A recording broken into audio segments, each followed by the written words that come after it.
दोस्तों operation management के series में आज के इस वीडियो में हमारा टॉपिक है मास्टर प्रोडक्शन शेड्यूल, जिसको हम लोग शॉर्ट में MPS के नाम से भी बोल सकते हो आप। तो मास्टर प्रोडक्शन शेड्यूल के अंदर जैसा कि नाम से ही पता चल रहा है कि प्रोडक्शन का शेड्यूल करना कि क्या बनना है, क्या उसकी क्वांटिटी रहेगी, कितनी मात्रा में बनेगा, क्या बनेगा और कौन उसको बनाएगा, कितने समय के अंदर तैयार होएगा, कैसे वो कस्टमर की डिमांड को एक्चुअल में फुलफिल कर पाएगा। तो यही होता है मास्टर प्रोडक्शन शेड्यूल, एक प्रॉपर शेड्यूल तैयार करना जिससे कि जो हमारा कस्टमर हो वो सेटिस्फाई रहे, है ना, उसको समय पे प्रोडक्ट मिल सके। सो यहाँ पर देखो क्या लिखा हुआ है कि MPS इज अ स्टेटमेंट जो कि बहुत सारे आपके क्वेश्चंस के आंसर्स को क्लियर करता है कि what product to be made, यानी कि क्या बनना है, उसकी क्वांटिटी कितनी रहेगी, कितनी क्वांटिटी में बनेगा, कितना बनेगा, 100 बनेगा, 200 बनेगा, 1000 बनेगा, कौन सा प्रोडक्ट बनेगा, कौन सा मॉडल बनेगा, और उसकी प्रॉपर समय, यानी कि एक समय भी डिफाइन रहता है कि कितने समय के अंदर, 1 दिन के अंदर बनना है, 4 दिन के अंदर, 1 हफ्ते,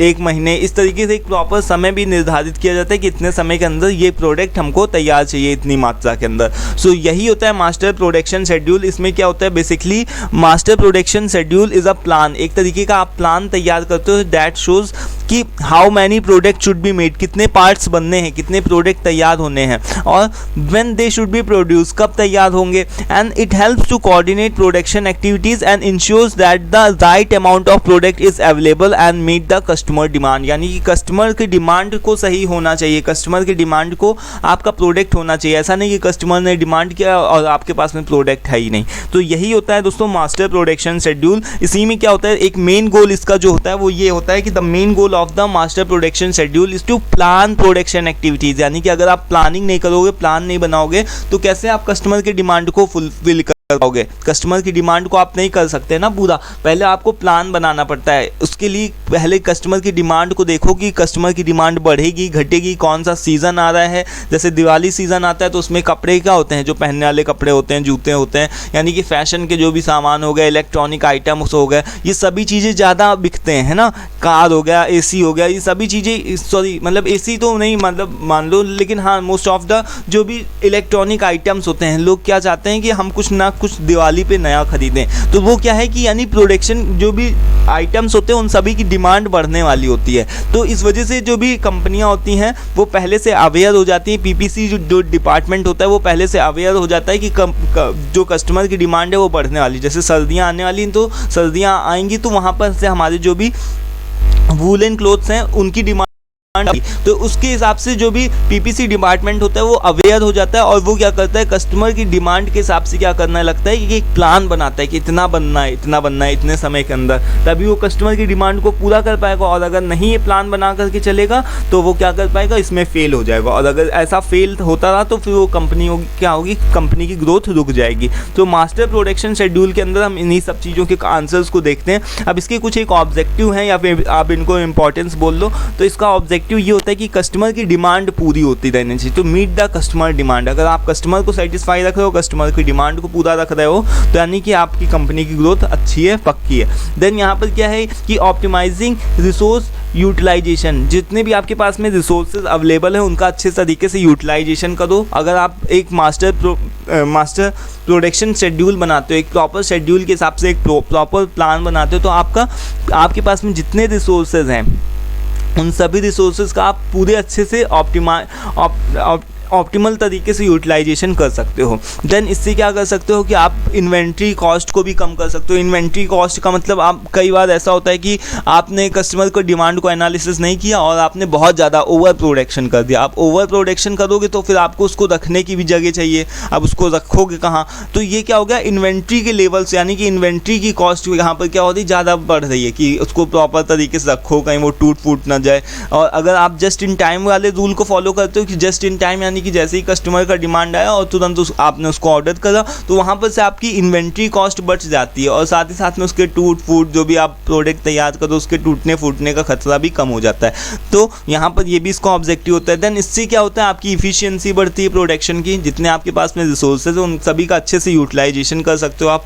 देन कस्टमर की सर्विस बढ़ती है और अच्छे से प्लानिंग और कोऑर्डिनेशन होता है अलग अलग डिपार्टमेंट्स के बीच में, और इससे डिसीजन मेकिंग आप आसानी से ले सकते हो। अगर आपको पहले से प्लान, सारी चीज़ें आपको पता है कि ये होने वाला है, आपने प्रॉपर प्लान बनाए तो आप उससे डिसीजन मेकिंग भी आसानी से आराम से ले सकते हो। सो ये हो गया आपके। बट अब यहाँ पर देखते हैं फंक्शंस क्या है मास्टर प्रोडक्शन शेड्यूलिंग का। यहाँ पर फंक्शन क्या होता है, तो इससे आप क्या कर सकते हो, एक डिमांड को फोरकास्ट कर सकते हो कि कितनी कस्टमर की डिमांड आने वाली है, उस हिसाब से आप क्या करोगे, प्रोडक्ट को तैयार करोगे, माल उतना तैयार करोगे, है ना। देन यहाँ पर नंबर पे सेकंड पे क्या है कि ऑर्डर का मैनेजमेंट करना। ऑर्डर मैनेजमेंट का कैसे, जिसने भी जैसा भी कस्टमर ऑर्डर कर रहा है उसको मैनेज करके उसकी ऑर्डर को कंप्लीट करना किसी भी तरीके से, ये भी चीज़ इसी के अंदर आती है, इसका ये भी फंक्शन है। देन एमपीएस का और क्या फंक्शन है कि कैपेसिटी, जितनी भी आपके पास में कैपेसिटी अवेलेबल है उसकी प्रॉपर प्लानिंग करना कि कौन सा व्यक्ति क्या काम करेगा, कौन सी मशीन क्या काम करेगी। मान लो सपोज कि आपने 1.5-2 लाख रुपए की कोई मशीन खरीद ली और वो काम नहीं कर रही, वो पड़ी है किसी कोने में, तो वो मशीन आपकी कॉस्ट तो वहाँ पर लग गई ना कि आपने तो उसके ऊपर बहुत ज़्यादा क्या किया, बहुत ही मतलब आपने उसके ऊपर पैसे वेस्ट किया और वो किसी कोने में पड़ी हुई है। जैसे कि अगर मैं भी क्या करूं कि अगर वीडियो नहीं तैयार करूं तो मैंने मेरे पास में जो भी सेटअप है, जो भी जैसे मेरे पास में माइक है, लैपटॉप है अलग से, और भी यही सारी चीज़ें जो भी है, तो ये सभी चीज़ें क्या होंगी, वेस्टेज पड़ी रहेंगी, है ना। तो वीडियो को तैयार करने का मतलब कि जितना ज़्यादा मैं अपना दे पाऊँगा उतने हिसाब से मैं अपना पूरा करूँगा। तो यहाँ पर क्या है कि कैपेसिटी की प्लानिंग, मेरे पास में जितनी कैपेसिटी, जितने भी रिसोर्सेज अवेलेबल है उन सभी के हिसाब से मैं प्लान बनाऊँगा और उसके हिसाब से काम करूँगा। देन यहाँ पर क्या है कि प्रोडक्शन का शेड्यूल करना। प्रोडक्शन शेड्यूल करो यानी देखो कब कौन सा पार्ट बनना है और कौन सा प्रोडक्ट तैयार होना है, कितने समय के अंदर तैयार होना है। देन इन्वेंट्री का मैनेजमेंट करो जो भी है, और इसका क्या फंक्शन है कि मटेरियल रिक्वायरमेंट्स प्लानिंग, MRP जिसको आप बोलते हो कि जिस हिसाब से भी रिक्वायरमेंट आया उसके हिसाब से आप प्लान तैयार करोगे। देन प्रोडक्शन की मॉनिटरिंग करना और कॉन्टीन्यूअस इम्प्रूवमेंट, यानी कि कहीं ना कहीं ज़रूरी नहीं कि सारी चीज़ें आपके हिसाब से फिट हों, एकदम परफेक्ट हों, तो वेरिएशन आते रहते हैं, तो वेरिएशन को कंट्रोल करने के लिए आप कॉन्टीन्यूअस इम्प्रूवमेंट करते रहो, ठीक है। सो ये इसके फंक्शंस होते हैं एमपीएस के। अब इसका दोस्तों प्रोसेस क्या होता है, किस तरीके से आप मास्टर प्रोडक्शन शेड्यूल को तैयार करोगे, कैसे आप उसकी प्रॉपर प्लानिंग करोगे। तो सबसे पहला मेन काम होता है, आप डिमांड को फोरकास्ट करो। आप देखो ये कि कैसी कस्टमर की डिमांड होने वाली, कस्टमर की डिमांड बढ़ने वाली है, ज़्यादा बढ़ेगी या फिर कम घटेगी, ये सभी चीज़ों को आप एनालिसिस करो। देन उसके हिसाब से आप क्या करो, प्रोडक्शन का शेड्यूलिंग, एक टाइम को फिक्स करोगे, शेड्यूलिंग करोगे यानी एक टाइम को फिक्स करोगे कितने समय के अंदर ये काम हो जाना चाहिए।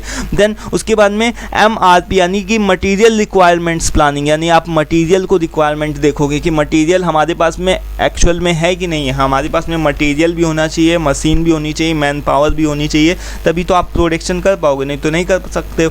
देन इन्वेंट्री का मैनेजमेंट करना। इन्वेंट्री का मैनेजमेंट करना, आपने चलो एक बार प्रोडक्शन को तैयार कर दिया, बना दिया, अब उसका इन्वेंट्री करो, उसको प्रॉपर सही जगह पर रखो, उसको सही तरीके से इन्वेंट्री करो, है ना। देन आप प्रोडक्शन की मॉनिटरिंग करो, उसका परफॉर्मेंस का इवेल्युएशन करो कि सही तरीके से सारे काम चल रहे हैं कि नहीं चल रहे हैं। देन कॉन्टीन्यूअस इंप्रूवमेंट, ठीक है, जैसे भी वेरिएशन जो भी आता है उसमें कॉन्टीन्यूअस इंप्रूवमेंट करो। तो ये होता है प्रोसेस एमपीएस का। इसको आप स्क्रीनशॉट ले लो या फिर इसको आप रट करके जाना, क्योंकि मे बी आपसे पूछा जाए कि एमपीएस मास्टर प्रोडक्शन शेड्यूलिंग क्या होता है। और अगर आप इसका स्क्रीनशॉट नहीं लेना चाहते हो तो आप पीपीटी PDF व्हाट्सएप पे आप ले सकते हो। तो आज की दोस्तों इस वीडियो में इतने ही रखते हैं। नेक्स्ट वीडियो में हम लोग एग्रीगेट प्रोडक्शन प्लानिंग APP को डिस्कस करेंगे, ये क्या होता है, ठीक है। सो आज की इस वीडियो में हम लोगों ने MPS यानी मास्टर प्रोडक्शन शेड्यूलिंग को डिस्कस किया है, मास्टर प्रोडक्शन शेड्यूल को डिस्कस किया है। तो आई होप कि क्लियर हो गया होगा। स्टिल कोई कन्फ्यूजन डाउट लग रहा हो आप पूछ सकते हो। तो वीडियो पसंद आया तो प्लीज़ उसको भी लाइक कर देना। Thank you for watching this. मिलते हैं नेक्स्ट वीडियो में। Till then take care, thank you and bye दोस्तों।